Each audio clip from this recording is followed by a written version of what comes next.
Americans believe they have a right to vote for the President of the United States. But in fact, citizens do not ever directly cast votes for these offices.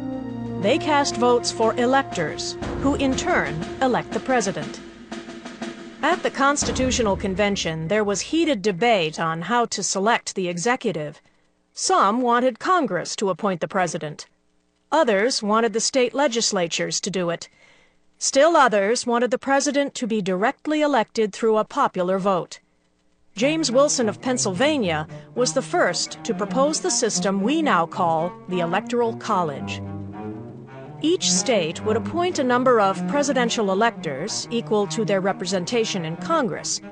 The winner would become president, provided he had a majority of electoral votes. The runner-up would become vice president. If no candidate won a majority in the Electoral College, the House of Representatives would choose the president from among the top 5 contenders. This design of the Electoral College worked smoothly through 3 presidential elections. But in 1800, there came a bump in the road. Republicans had slated Thomas Jefferson for president and Aaron Burr for vice president. At the time, the Constitution required electors to cast 2 votes for president. The winner would become president, and the runner-up would become vice president. But in 1800, there was a deadlock. Jefferson and Burr received exactly the same number of votes. The election was decided in the House of Representatives. Such a deadlock could never happen again. In 1804, the states ratified the 12th Amendment to the Constitution. Electors would now cast separate votes for president and vice president. The 12th Amendment also lowered the number of candidates the House would consider from 5 to 3. This became a factor in 1824, when another election was thrown into the House of Representatives. For the first time, no candidate won a majority of the electoral vote. Andrew Jackson had a big lead in electoral votes. Jackson also led in what was considered the popular vote at that time. The House of Representatives voted among the top 3 candidates and selected John Quincy Adams. The support of Henry Clay, the Speaker of the House, was crucial to Adams's win. Jackson and his supporters were infuriated.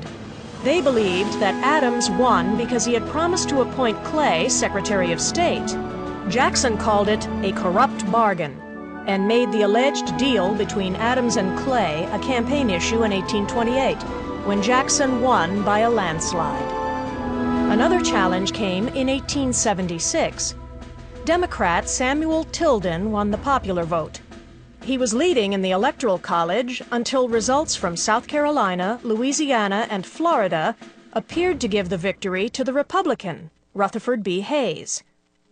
Those 3 former Confederate states were the only ones still occupied by federal troops.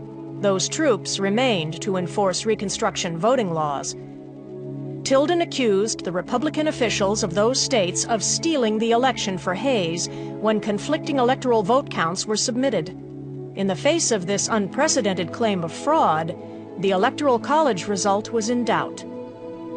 Congress created an independent commission to resolve the disputed vote. This solution was not even hinted at in the Constitution. It was composed of 5 members each from the House, the Senate, and the Supreme Court. The commission determined that Hayes had won. While Democrats in the House threatened to block the decision, Congress finished counting the votes on March 3, 1877. On March 5th, Rutherford B. Hayes was sworn in on schedule. In 2000, Florida was once again at the center of a disputed presidential election. Democrat Al Gore won the popular vote by almost 500,000 votes. With 49 states accounted for, he led the Republican, George W. Bush, in the Electoral College 266 to 246. Florida's 25 electoral votes were enough to give the electoral vote majority to Bush. Bush's margin of victory in Florida was less than 2,000 votes.